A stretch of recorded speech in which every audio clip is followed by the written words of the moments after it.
So, what we're going to be covering today is basically we're going to go through the basics of what your marketing collateral should be.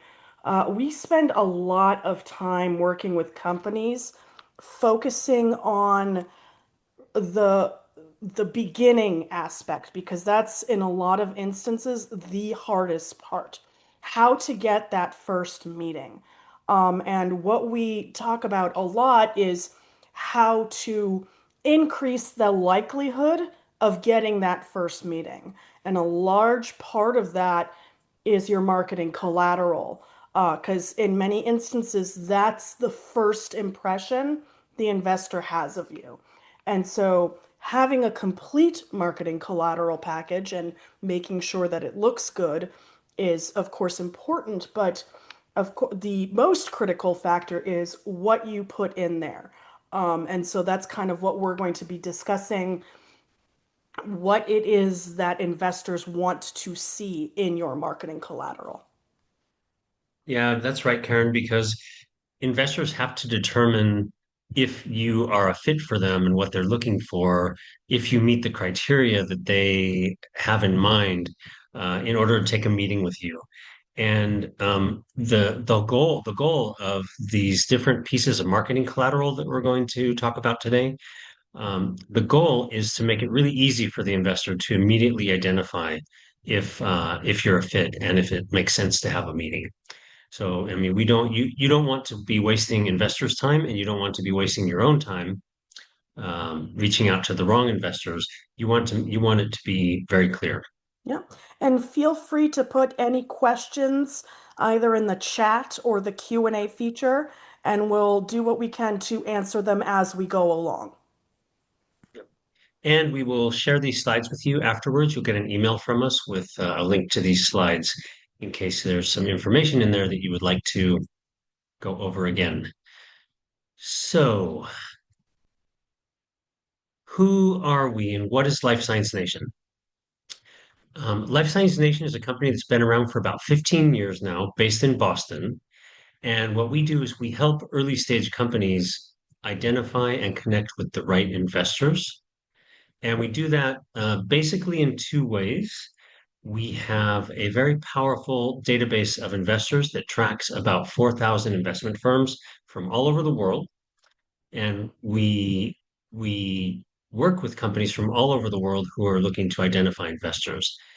The important thing in any database is that it gives you the information that you need to identify which ones are the right investors to reach out to.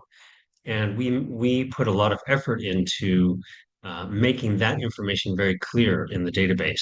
So for each investor, you know, what type of technology are they looking for, what indication areas, what stage of development, what geographies will they invest in? Because not all investors invest globally.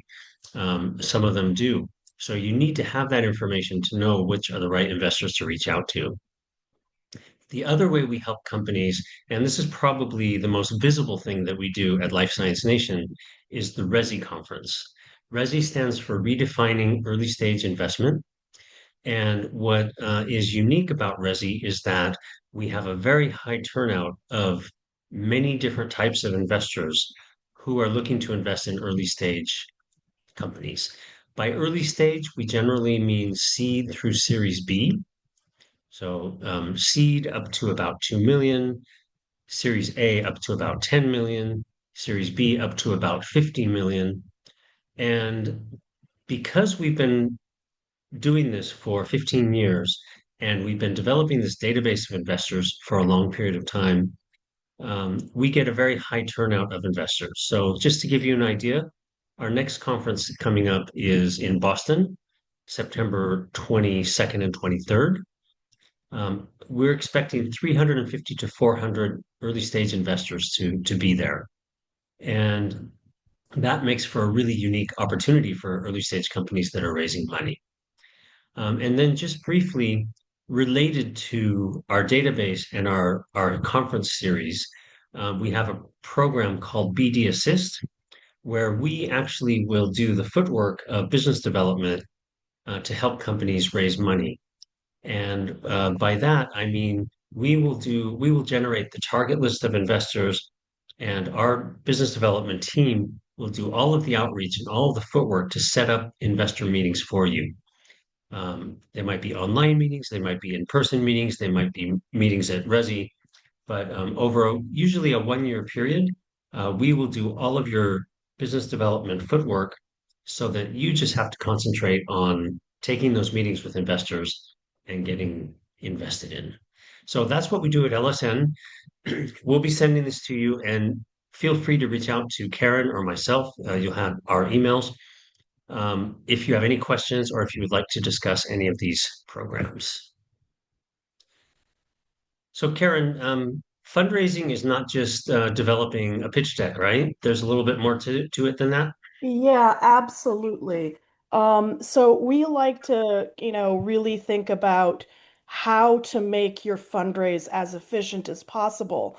And a lot of that comes from making, excuse me, making sure that you're prepared before you start.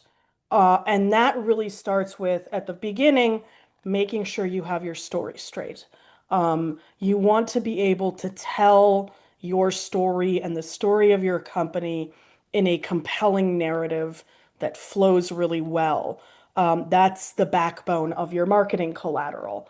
Because that is how you capture the investor's attention. That is how you make sure that they are interested. You want it to be a cohesive story. Once you know what your story is, you can build your marketing collateral. Now, the interesting thing is that we have found is that in fundraising, it is, of course, a numbers game, but there seems to be a common ratio of 800 to 3, which means starting off with 800 potential investor leads to get 3 that will invest in you at the end. And this isn't just for the companies. Of the investment firms that we talk to on a regular basis, the ratio for them is about the same. They will screen about 600 to 800 companies in a year to invest in 2 or 3. So it is really about making sure you have a large enough list.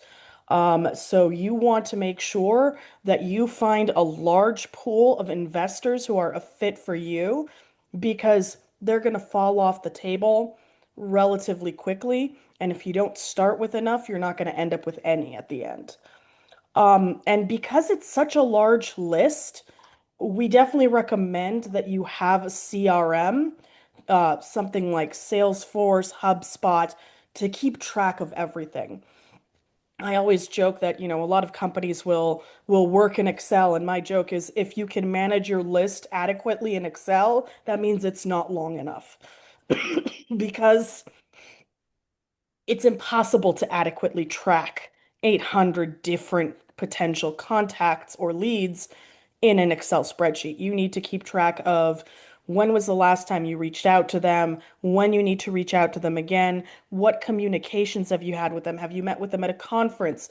Do they want some piece of information from you? Do they want you to reach out once you hit a certain milestone? All of that needs to be tracked. And there's no way to do that in Excel without dropping balls. And that is not, that's just a missed opportunity.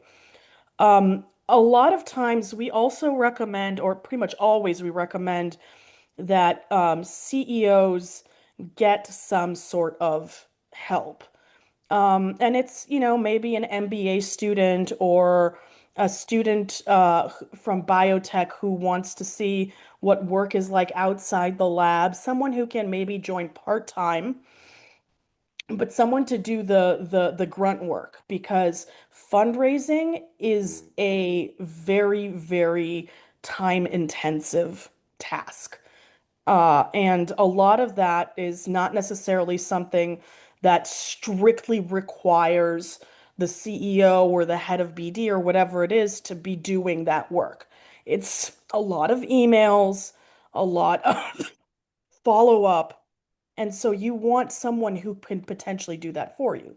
You create your messages, you create your marketing collateral, and then you create your list, and then you sit someone down and say, okay, here's the list. here are the materials, here are the messages to send, go and send them on this schedule, and then the CEO can just attend the meetings because that's where you actually are needed. And so that's just a way to get something off of your plate to so that you can focus on the things that actually really need your specific attention.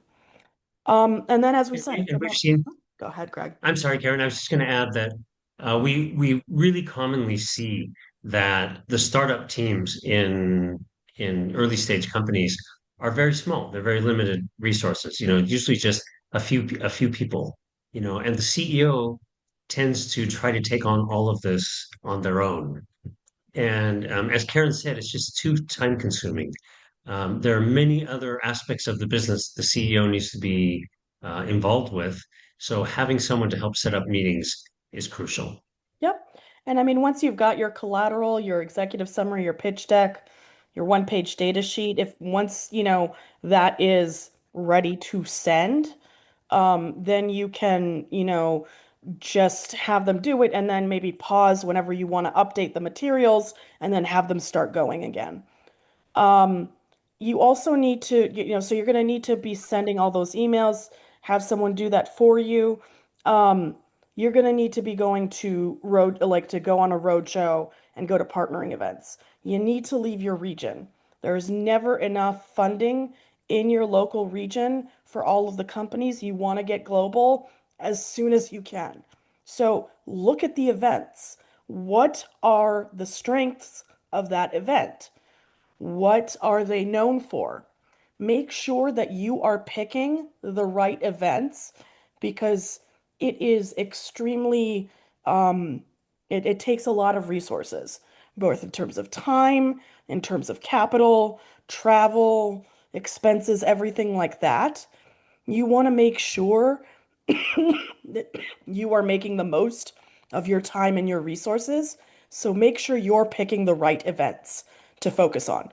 And also if you want to make sure you have the time to put into that event because if you sign up to an event and then you don't take advantage of the partnering platform, of everything else like that, that's just wasted resources.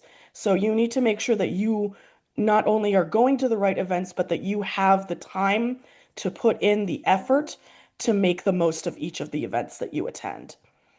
And then after every conversation, every event, every follow up, you want to make sure that you're recording the metrics. That's also where a CRM really comes in handy. What's moving forward to multiple meetings? Are they asking for an NDA? Are they asking to get into your data room? Are they referring you to someone? Are they asking you to follow up once you hit a certain milestone? All of that needs to be kept track of. You're never going to walk into a meeting and walk out with a check. The fundraising process takes 9 to 18 months. You're focusing on building relationships. That's what you're doing. Because only once the relationship has been able to build and solidify will then you maybe get a check. So that should be your focus. And you have to follow up. That is one of the places that most companies fall off. They send an email, they don't hear a response, and they think that's it. But chances are the investor didn't even see the email. We have people that reach out 20, 30 times over the course of 6 months, and then the investor will have a vague idea of who they are, but not necessarily even remember that they've ever reached out. So you have to make sure to follow up until you get a response. That does not mean no. It just means they haven't seen it. And then eventually you'll hopefully get to a short list with a transaction. It's really easy to get disappointed when you don't hear back from investors. And it's logical just to assume that they're not interested if they didn't get back to you. But don't make that mistake because it doesn't necessarily mean that they're not interested because they didn't respond. So be patient, be persistent, but continue to follow up. That's a common mistake that we see, and it's something you can avoid.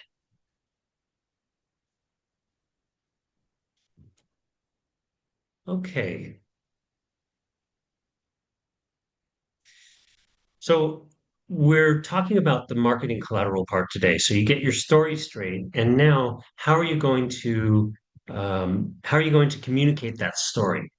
And these are the elements of your story put into different pieces of marketing collateral. So, you'll have a logo for your company, a tagline, which we'll talk about, which is just a few words, 6 to 8 words, 6 to 10 words, that describe what your company does and gives everybody context. As soon as they read it, they'll understand who you are. And then your elevator pitch, which is a few sentences, 5 to 7 sentences that will further describe who you are, what your value proposition is, and give a bit of an overview of your company. And once you have those elements, you can expand those into these other documents with different degrees of information. So a two-page executive summary, a one-page data sheet, or what we call a tear sheet, and then a non-confidential pitch deck, usually 12 to 14 slides. And you will see that different investors prefer different documents or different types of marketing collateral. There will be investors who just want to see your deck. There will be about another third of investors that want to read your executive summary. And there are still other investors that prefer to see a one-page review, kind of summary of your company that we call a one-page data sheet. So you have to have all of these documents. You need to have them all. And also to add on Who are to you going to that, reach out to? Yeah, oh, go ahead. sorry. Not only do you have to have all of these documents, but they need to have the same messaging because an investor will only look at one. So each one has to have the entire story, or they might miss out on something important. Yep. It's a continuum. So who So are you Karen, going is it just VCs out there? Oh no, it is not just VCs out there. So you need to keep an open mind. You never know who's going to be a good fit for you. And one of the things that I like to also mention is that it's not just about getting capital, it's also about getting smart capital. Because in many instances, an investor can give you so much more than just money. It's expertise, it's network. So you want to make sure that you are getting the investor who's not just that you're the best fit for them, but also that they're the best fit for you. And so there are angel groups. There are, of course, VCs, but there are multiple flavors of VCs. There's the micro VCs that invest super early. There's the mid-stage VCs that invest kind of in the mid-tier. And then there's the growth stage VCs. So if you're reaching out, you want to make sure that you're reaching out to the right type of VC and that they invest in the range that you are looking for. There are family offices. A lot of foundations and endowments are now setting up venture funds. So that's something to keep an eye out for because they don't just do grants anymore. And then there's, of course, the corporate venture capital. That's something that most large corporations have instituted at this point. And that can be also a great opportunity. And of course, there's the strategic. Some of them will do venture investing themselves. Pretty much all of them will also do co-development or partnership agreements. It's probably in the earliest stages, it's unlikely to be a straight up acquisition, but if it's something that's extremely compelling, a co-development partnership is definitely something that is possible, something with milestone payments along the way. Absolutely. And now you want to, so one of the things that we also notice is a challenge for early stage companies is making sure that you're speaking the correct language. Um, and this is the sort of thing of making sure that you are make Hmm. Speaking in a way that no matter who it is, they're going to understand. You can't assume that the person that you're speaking to has a scientific background, especially not at the very beginning. When you're first talking, chances are it's what we call the gatekeeper. This is the person who is responsible for doing the screening. And it's a lot of times it's an associate, an analyst.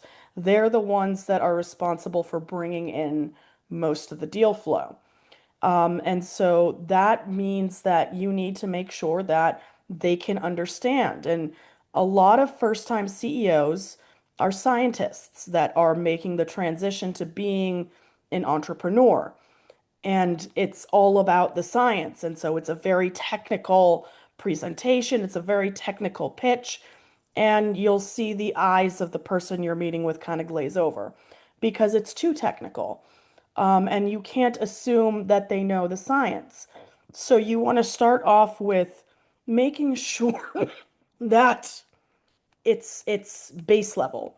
You want to still be able to highlight what makes your technology unique, and why they should be interested, but it doesn't need to be overloaded with scientific jargon. So try to keep things at the high level. This is just the first meeting. It's not like they need to know everything. You just want to you want to hook their interest. Once that's done, it'll be handed over to a navigator if they're interested. And that's where the conversations start getting deeper. You'll start to get a little bit more technical. Eventually, you'll get to an evaluator. This is where they do the deep scientific due diligence. You get as technical as you want at that point. But ultimately, in the end, with a decision maker, things are still going to be going back up to the high level because investors aren't investing in just a technology. They're investing in a business. So they need to know that, not only is it technically feasible, but that it's economically feasible. And that means that what does the market landscape look like? What does the competitive landscape look like? What is the regulatory process? What about reimbursement? Is this something that will be easily meshed into current patient care systems? All of these things are absolutely crucial for an investor because they need to know that everything can potentially work, and they know that there's risk. They don't expect you to have all of the answers, but they need to know that you have a strategy in place to address everything. And that's what's important to communicate when you're speaking to investors, that you are aware of all of the risk factors around your business and you're addressing those issues, whether it be with a solution or maybe just a strategy, but you're aware of those risks. Okay, so now let's get into the actual pieces of marketing collateral that you will need to tell your story. So we talked about starting with a logo. And a logo, depending on what your company does, it may or may not identify what sector or what disease area or what problem you're solving. It may identify that or not. But whatever your logo is, we think it's really important to include your tagline always together with your logo. And I know a lot of companies don't do that, and it's a missed opportunity, because your logo will be it will represent your company at conferences. It'll be in partnering platforms, etc. Your logo will be on your business cards. Your logo will be on anything you send out through social media, like a LinkedIn post or something like that. And if you always have your tagline associated with your logo and the name of your company, that will always help investors associate your technology with your company. And one thing we talk about a lot is when you go to a major partnering event, like for example the J.P. Morgan Healthcare Week in San Francisco every year, where we have our largest Resi conference of the year, where we have about 1,400, 1,500 attendees. You will meet a lot of people. You'll exchange a lot of cards throughout the entire week. And when you get back, you will have a stack of cards of people that you met, and the investors that you met that you want to remember you will have a stack of cards as well. And if they look at your card and they see the name of your company, Terra Bioworks, and they have no clue at all what it is you do. But if you have your tagline associated with your logo and your company name, then they'll more easily be able to remember that they met you, what you told them about your company, what you do, et cetera. So it's a great opportunity to always have your tagline together with your logo. So what is a tagline? A tagline is just a few words that will help you give context to what your company does. And it doesn't have to tell everything about your company, but there are several like key elements that you can include in only 6 or 8 words, and that will really help you. So here we've put up a few examples that are bad taglines and what are more compelling taglines and kind of in between. So the first one, innovate, design, optimize. That's a company who I knew the chief business officer very well. She's a friend of mine, and it turned out to be a very successful company. But if you read that tagline, would you have any idea at all what that company does? It was actually an AI drug development company. It was a platform for drug development using AI. You would never have guessed that from the tagline. So it's not effective. It's more like a slogan, and we don't like slogans, do we, Karen? No, we do not. As our president likes to say, unless you're a company like Apple or Nike or Google, you can't have a slogan because everyone already knows what they do.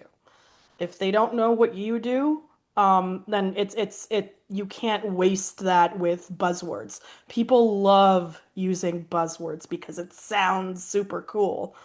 But it doesn't give you anything. If your company is Nike, you can have a tagline that's just do it, and it works because everyone knows you. But it's not the case of early stage companies. And then there are more generalized. Another company that Karen and I both know is a company that has a product for bladder cancer. Their tagline was taking the pain out of bladder cancer. So you might think, well, maybe it's some kind of painkiller, some kind of drug for killing.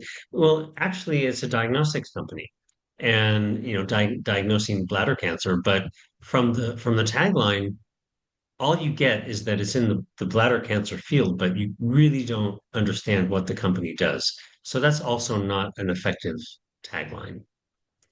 What is an effective tagline, Karen?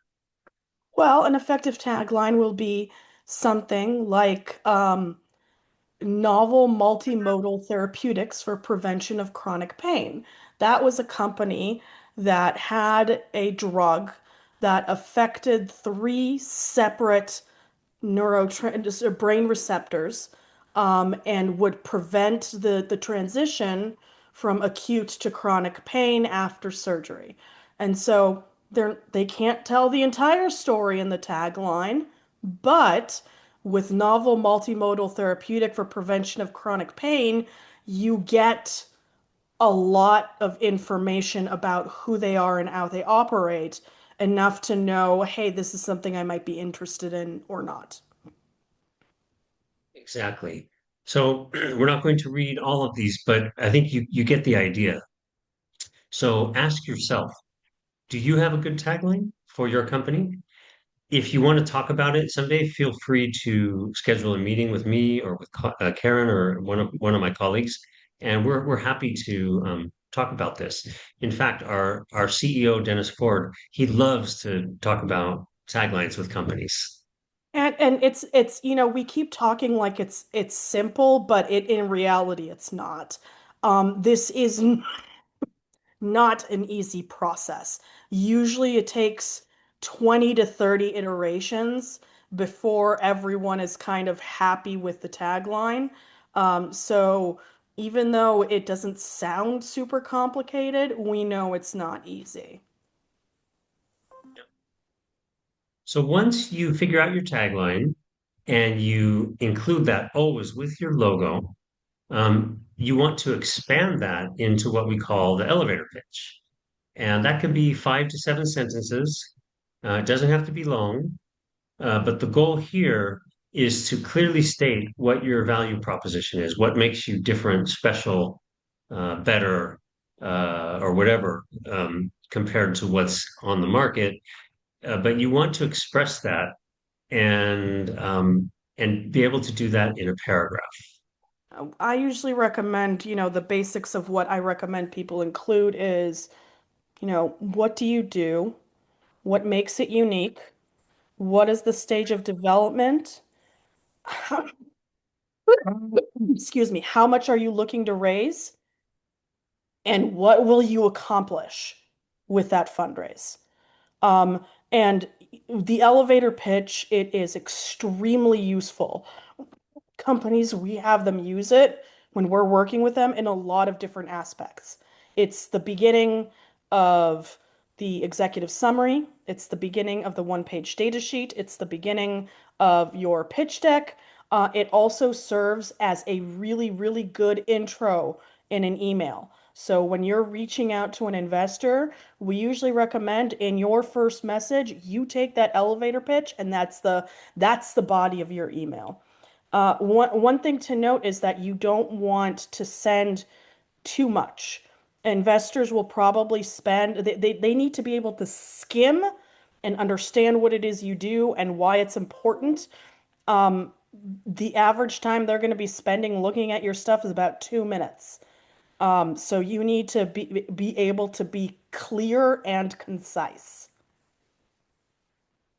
You know, once you have this, developing your other marketing collateral tools or artifacts is much easier because you really are just expanding on the same story.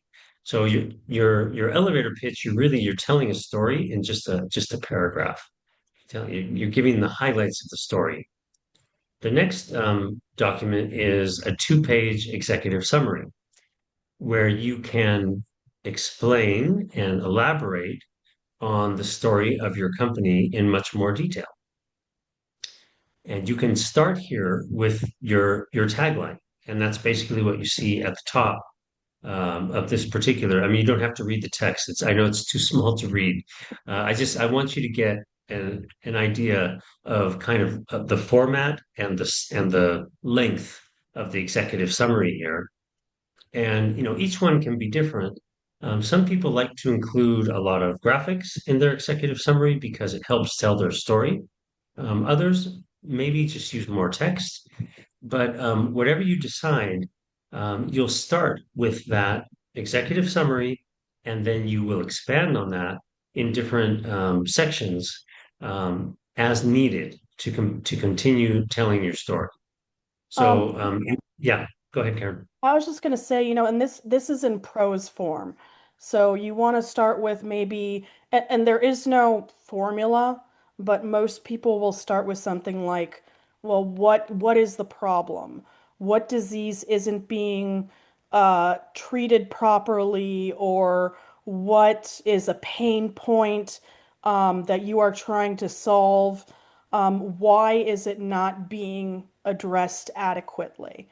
And then how you are solving this.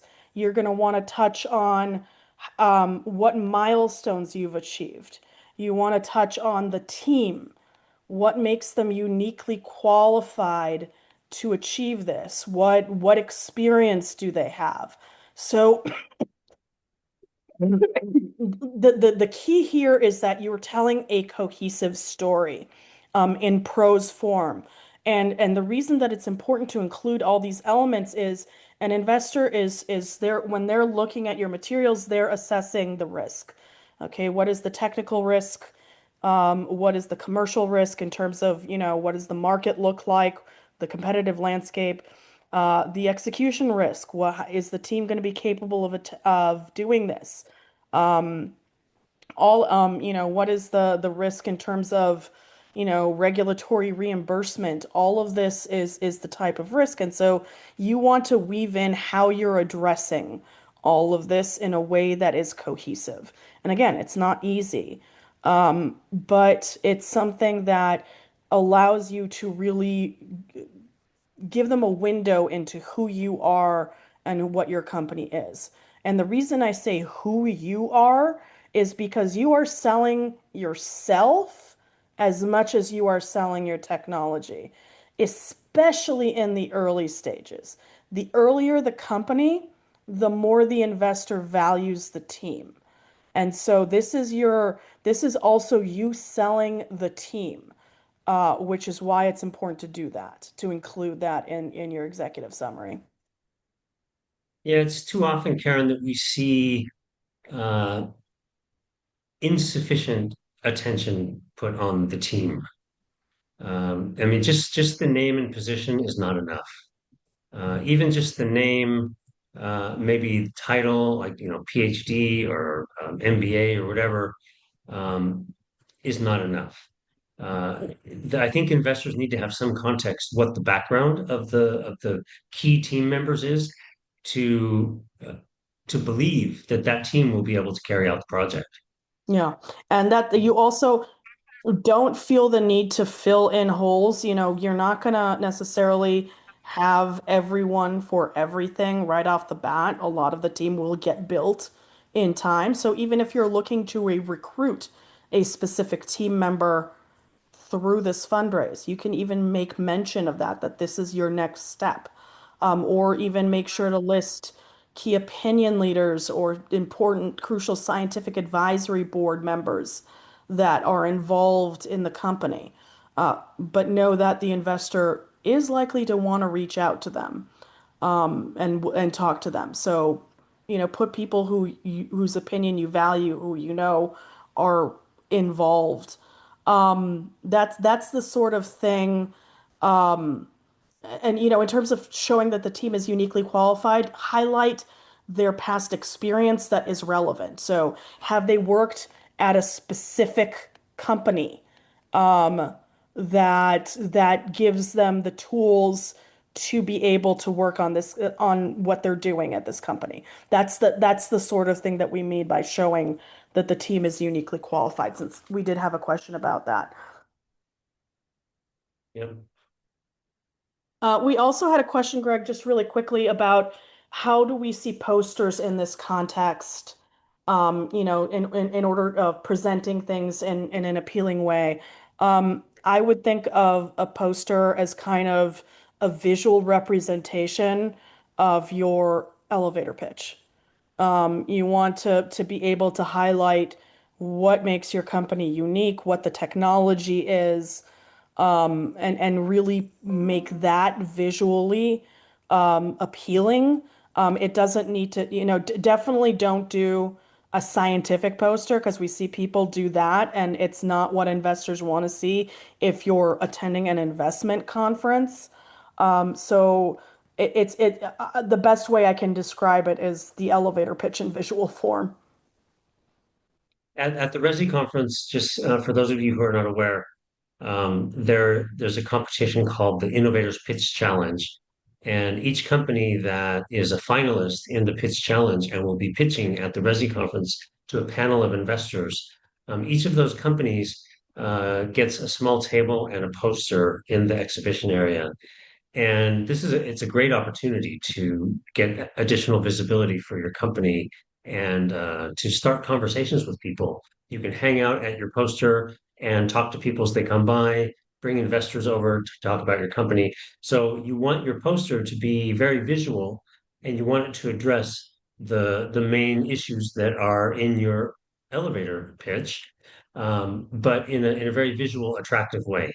So yeah, don't. I think it's a wasted opportunity if at this type of conference you make it a scientific poster as if you were presenting at a scientific conference, because that's not the case when you're speaking to investors. As Karen mentioned, not all investors, in fact, many investors do not have a scientific background. Their background might be in another field like finance or economics or business. So, this is not something that you would use for a scientific conference. And then once you have your two-page executive summary, you can turn that into another document. This is actually two documents here. This is like two different versions of a document that we call a one-page data sheet, a one-pager, or a tear sheet. These are all names for the same thing. Tear sheet is a term I think comes from more from finance and private equity. They use the term tear sheet. They have a tear sheet for each of the companies that they're looking at. So you can produce a tear sheet pretty easily, and we'll be happy to send you a template of this type of tear sheet. If you'd like, just feel free to ask for that. But basically, a tear sheet is your executive summary in bullet points. And it's a format that makes it very easy for investors to quickly navigate what they're interested in looking at. Yeah, If they it want to covers know more about, whatever, about what the market opportunity is, here you have it in a couple of bullet points. Or what's the technology? Yeah, it covers things like IP, milestones reached, all of these different aspects. And it also makes a great handout. Like if you have a poster at a conference and you want to have a bunch of these printed next to your poster so that anyone who's interested can take it with them. You don't want something that has a lot of pages, staples, things like that. It's a pain. But this is a really great something to serve as a handout. Yep. And it should have your contact information on there. And what we're including more and more now is a QR code where they can quickly link to either your if they want to look at your website or if they want to look at your full non-confidential investor deck. It can be a link to any of those documents. Greg, we do have a question here quickly about following up, and what is the accepted, a good timeline for following up, and how many times can one follow up before it comes off as spamming? Yeah. So in terms of the accepted good timeline, that depends on what you're doing. If it's just an email campaign, I would do an email like every, week or every other week even.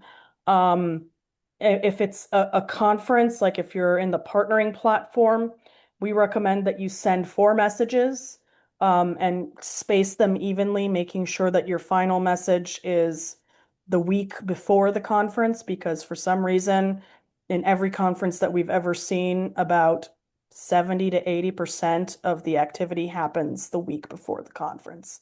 Doesn't matter how soon they open the partnering platform. Um, with, I would also recommend varying the way you reach out. So, maybe email and then LinkedIn, um, other ways maybe that you know of to reach out to them. And it's not that we know of someone who definitively reached out to an investor 20 times over 6 months.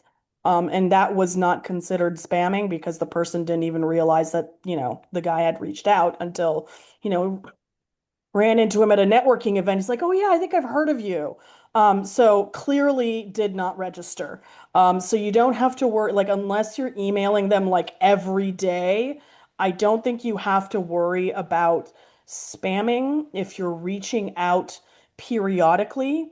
That being said, I would make sure that when you are reaching out, make it worthwhile. So include some additional information. So if you've set 4 messages, which is what we normally recommend, and they don't answer within those 4 messages, then, reach out periodically. Maybe say, hey, we just hit this milestone, or we've just started this partnership. So maybe once a month or something like that, you can try to reach out, or even more frequently if you have more milestones or whatever it is that you can highlight that might catch their interest.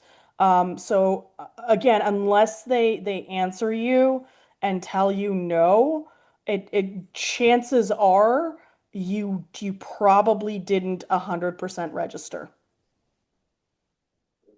Exactly. So until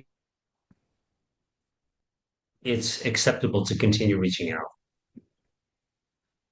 So a natural extension of what you've already prepared in your executive summary and your one pager is your non-confidential deck. And this is where you have more opportunities to present additional information that investors will be interested in. But don't make the mistake of trying to include absolutely everything you would like to tell an investor, everything under the sun, to cram that into your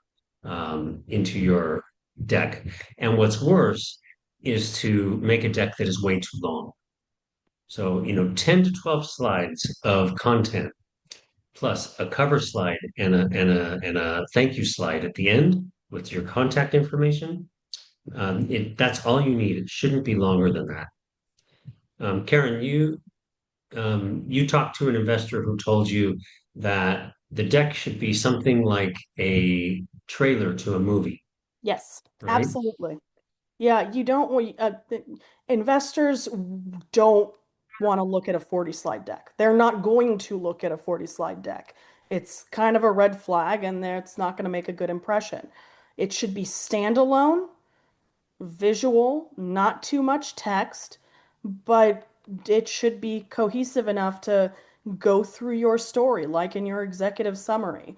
Um, there are a lot of different tricks that you can use to do that information visually. But just a lot of people, as we said, a third of people, me included, are more visual learners. Like that's how we acquire information. So when I'm looking at a pitch deck, I can look at the images and I can, with the, when charts or whatever it is, and I absorb the information that way by being able to skim through it and get the gist of it. That's what you want an investor to be able to do. Yep. So, in your deck, you want to cover the main risk factors that investors are concerned about.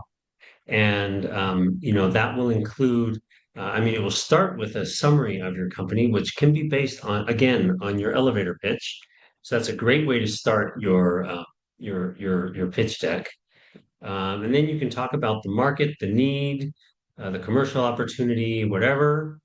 And then you will want to describe your technology, and you may need several slides for that to explain what your technology is.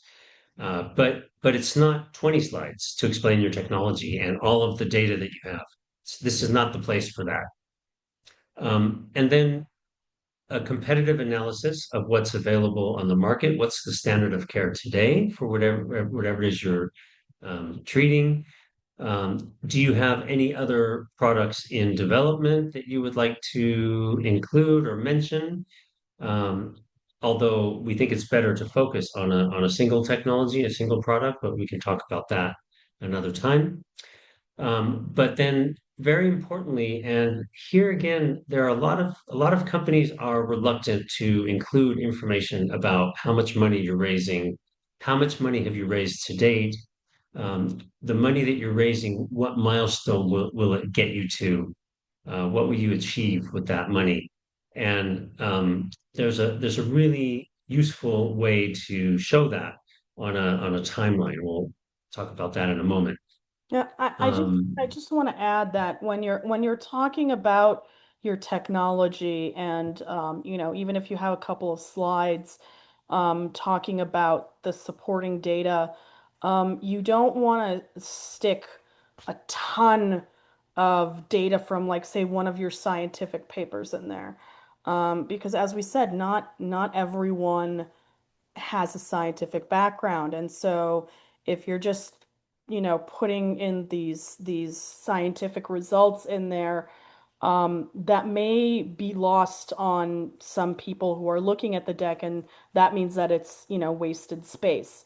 So make sure that you can, point out and identify the key important proof of concept that you have.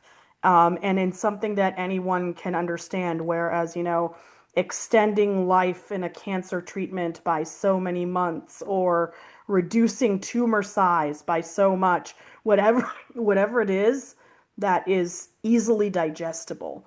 And it's not like we're giving you like a hard and fast order. There's no absolute formula to follow. Whatever flows best with your story.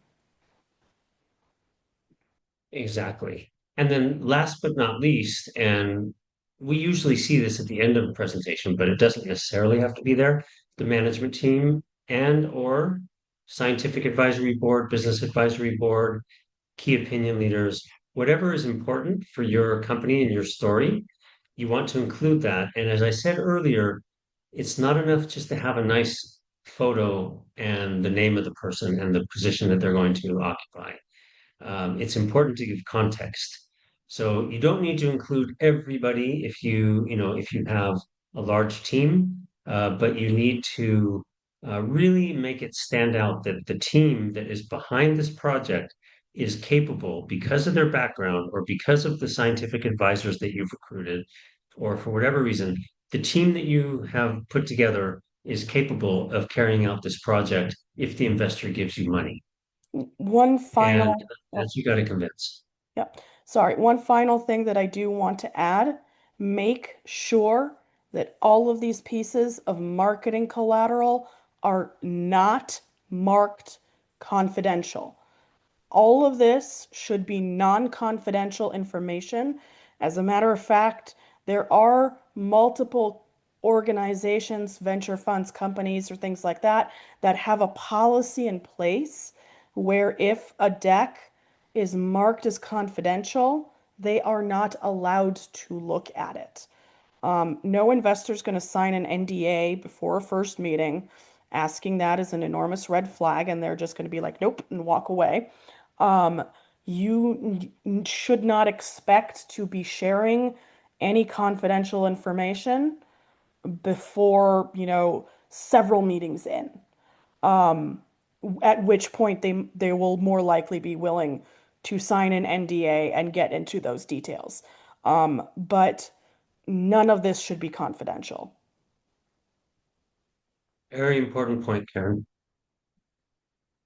So, talking about, and this is something that investors really need to understand, talking about what milestones you'll be able to reach if the investors help you raise that round of funding that you're looking for. So, if you're raising, say, a seed series or a series A, and you're looking for X amount of money, 2 million, 10 million, 20 million, whatever.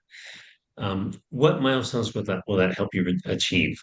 So one of the easiest ways to express this and make it really clear for investors is using a timeline or what we call a Gantt chart, like the one you see here, where you can see that there's a company that has raised 1.25 million to date.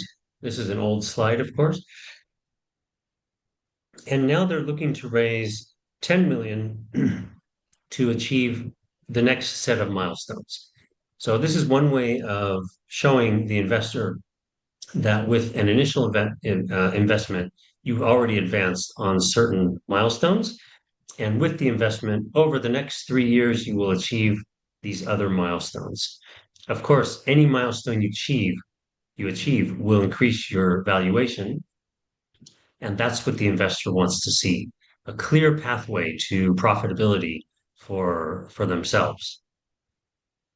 And one of the reasons that I very much like this sort of visual is it gives you so much information in not a large space and with not a lot of text. In one image, they've shown how much they've raised, what milestones they've achieved with that money on what timeline, how much they're looking to raise, what milestones they'll achieve on that timeline, in three different aspects of their company, and what the timing will be for each of those milestones. That is a whole lot of information That is like, and that's what you're trying to do with your pitch deck, is you want to give information in a visual manner.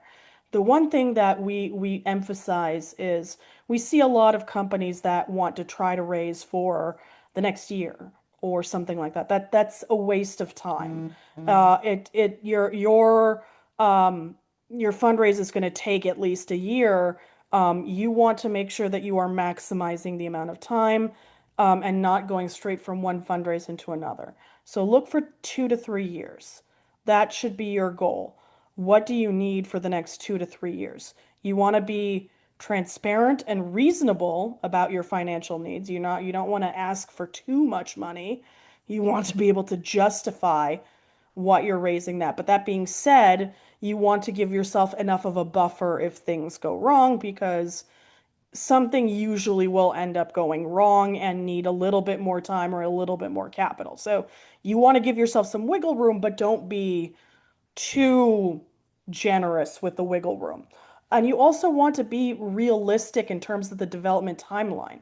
Don't overpromise and underdeliver.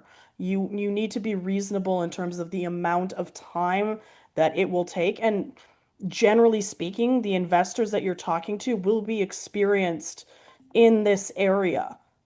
And so they will know what is a reasonable timeline. Exactly. So investors will always want to know what your needs will be over the next few years. If you approach an investor with a very short-term plan, I need 500,000 to get me to this milestone in 6 months. The next question is always going to be, okay, then what do you need after that? Then what comes next? So you can answer all that in advance using a timeline like this, showing over the next 2 to 3 years what you'll need and what you'll achieve. Karen, we're just about out of time. Yep. And So are there any questions? yeah, and as we said, we will be sharing these slides. If you would, excuse me, if you would like some general feedback on your marketing collateral, feel free to reach out to us. We'd be more than happy to do so. The goal here really is to help you get your foot in the door. The key takeaway that I can always say is the marketing collateral is about making it as easy as possible for the investor to say yes to a meeting. In fact, we have an offer that you shouldn't pass up. We would be happy to look at if you fill out a form and send us a couple of pieces of your marketing collateral, whatever you have. We will put it into an AI tool that we use to evaluate your readiness for investment. And that tool that we will send back to you will give you as a suggested tagline and elevator pitch for your company that you can use as a baseline, as a starting point to develop your materials. And we're happy to do that for free. So when we send you this email later today or tomorrow, you'll have the slides, and we will also include there a link where you can request this AI evaluation. Okay. All right. If any questions occur between when we end this and later on, again, feel free to reach out to us. We hope that this was useful. Thank you for joining us and have a great rest of your day. Thank you for being here. Thank you.